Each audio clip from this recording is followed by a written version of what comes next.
We're going to offer a game suggestion to you, and this game is called Find the Feeling Place. We're going to tell you first why we encourage you to do it, because we want to really do the best sales job ever in helping you to understand the power of this game. The power of this game. So, the law of attraction is like the law of gravity. It's always operating. You can't turn it off. No one can. And the law of attraction, because it's always operating, is like the law of gravity, but let's call it like the field of gravity, the gravity field, till you get out there in outer space, and then it's different. So this universal field of attraction is always operating universally. There's no outer space to get beyond it. It is this universal law. This is that which is likened to itself is drawn. The frequencies match up always. So here you are, having whatever experience you've just had in whatever moment, and you're offering your vibration, and maybe you feel guilty, maybe you've been pushing back, maybe you've been justifying. It doesn't matter for the sake of this conversation, but you're feeling what you're feeling. And what we want you to hear from us is that no matter what it is that you're feeling, that feeling is the indicator of the mix of frequencies between you and your inner being. And it also, most important, is the way you are stepping in. You are presenting yourself to the field of attraction. Period. Doesn't matter why, doesn't matter how long. In this moment, as you step into this new segment, you are presenting yourself vibrationally to something that's going to come back to you.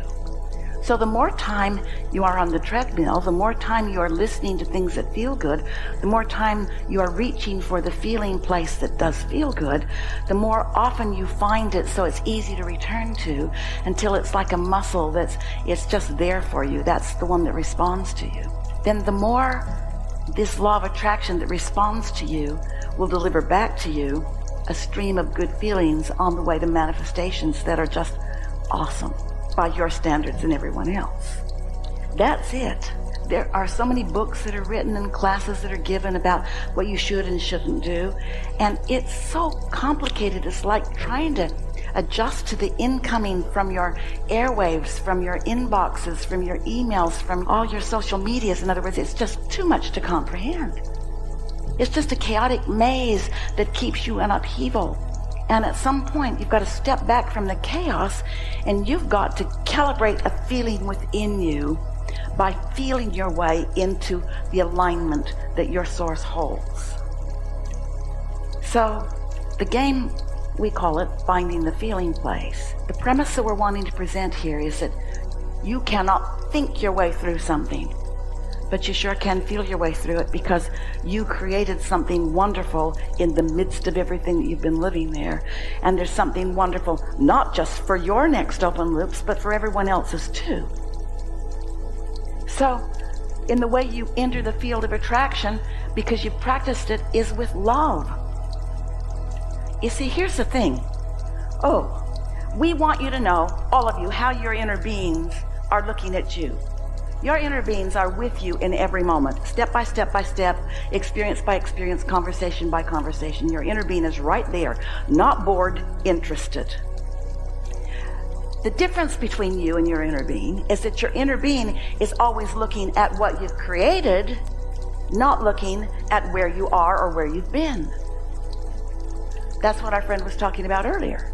He recognizes that there's a new him, and he doesn't want to keep focusing on the old him. And the reason that that's a really good idea is because your inner being is not looking back. There is no regression. Your inner being is always looking forward.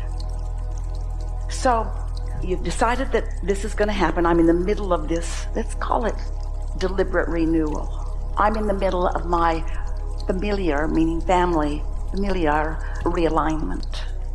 I'm in the middle of my familiar continuation and expansion.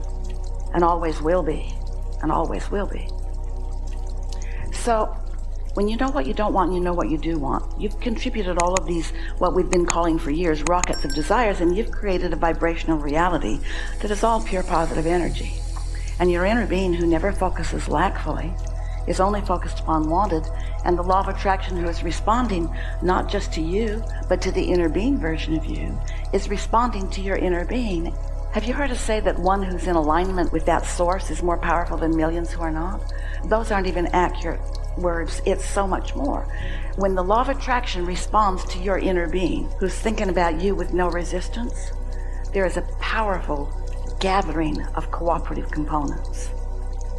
And you are one of those cooperative components that's being gathered to your own desire. Unless you're in one of those modes when you've been tit for tatting, when you've been, well, it's your fault, when you're doing that, then you're not in connection with your inner being, and now you're playing that game. And nobody ever wins that game. Everybody playing that game, I'm right, no, I'm right, no, I'm right, no, I'm right. Well, you did that, well, you did that. Well, it's your fault, well, it started back. Nobody wins that. Everybody loses that. Everybody just rides around in misery and attracts more misery. Meanwhile, you've created something magnificent that you're depriving yourself of because you have this flawed premise that you got to explain something that they're not going to understand anyway. Have you ever had an experience where you've moved through time and now you get your parents? Oh yeah. I guess I can stop being mad at them now. In other words, your inner being is calling you, and your inner being is calling everyone else in the equation too. We know we make it sound simplistic because it is, friends. It is simple. It's simple. A woman was wanting a new relationship, and we asked her to describe it, what we really wanted, and this is what we were getting at. We wanted her to make us understand her feeling place that she was looking for. So she said words like happy and getting along and compatible, and it went on and on and on and on. She just couldn't spit out any description. And we said, really, way too vague, way too vague. Sort of like platitudes, like lip service. It wasn't moving anything. She wasn't moving anything. She wasn't finding the feeling place. She was saying words that meant things to her, but she wasn't even close to the meaning of the words. Well, tell us why you're done with that relationship. Friends, she was no longer vague.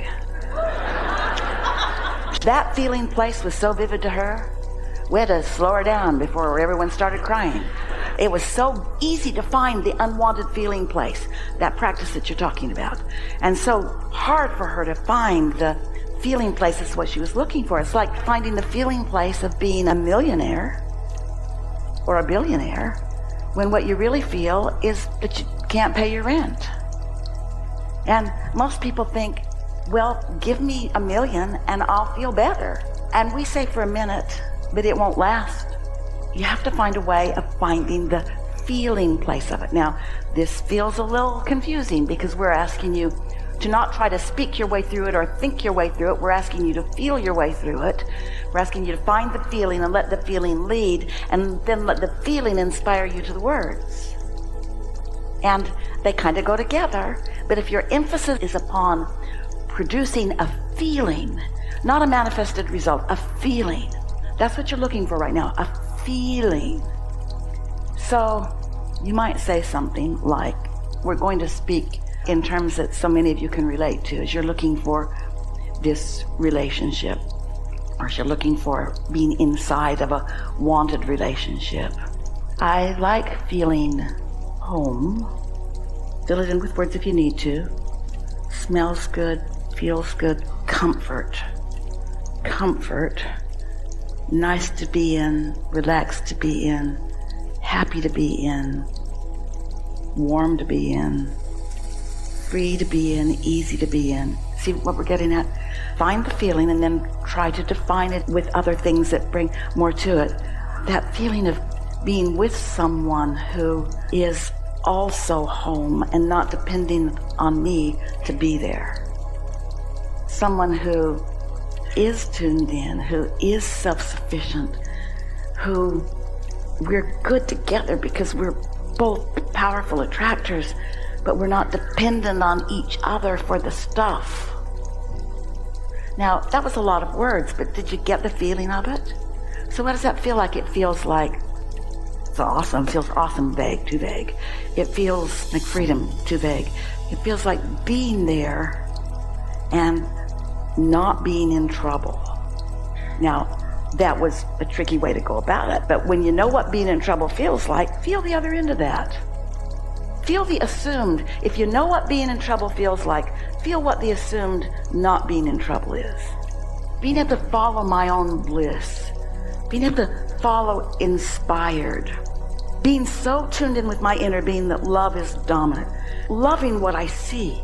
Loving our environment. Loving what I see in you. Loving to come home. Eager to come home. Want to be home. Want to be home. Want to be together. Now we know lots of words and hard to separate one from the other, but you get what we're going for? You're wanting to conjure that feeling. That feeling, and a lot of the feeling you know because you felt the other end of that stick a lot. Almost everybody is after almost everybody. Did you do that? Did you do that? Why didn't you do that? Well, I don't feel so good. You need to do more for me. And you're going, yikes, I want to go screaming into the woods. And what are you running to the woods for? You're running to the woods for freedom from the impossible task of being someone else's point of attraction.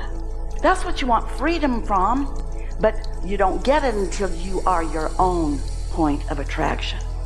Till you have worked in concert with your powerful inner being. I want to be me. I want to feel that. I want to be selfish. Well, selfish means be self. And who self is someone who loves. And someone who loves because that's your nature. And if they're not lovable, you've practiced finding the feeling place of the lovable things about them so much that it's dominant and it's all you can see. You want to have that inner being's love because that's who you are. And nothing can separate you from that clarity, from that sureness, from that passion, from that knowing, from that inspiration, from that steadiness. No one can separate you from that. But some dear heart can get all mixed up with you and make you want it more than life itself. You didn't even know how much you wanted that until you had a steady dose of not having it. In other words, it starts with almost anybody. Most people are asking most people to do things so that they can feel better. It starts with your mother, it starts with your siblings, it starts with your peers. So what we're getting at here is most people, we love you so much, you didn't mean to do it, and it's not wrong that you did it, but it's high time that you got some clarification about it. Most humans calibrate to other humans. Someone shows a little disapproval, oh, you do it different then. That's not a nice thing to do to anybody. It seems like the nicest thing to do, oh, how can I help? Oh, how can I help? Oh, how can I help? What you want them to do is to understand that things come to them because they are presenting themselves to the field of attraction, and the way they feel is what's going to meet them halfway.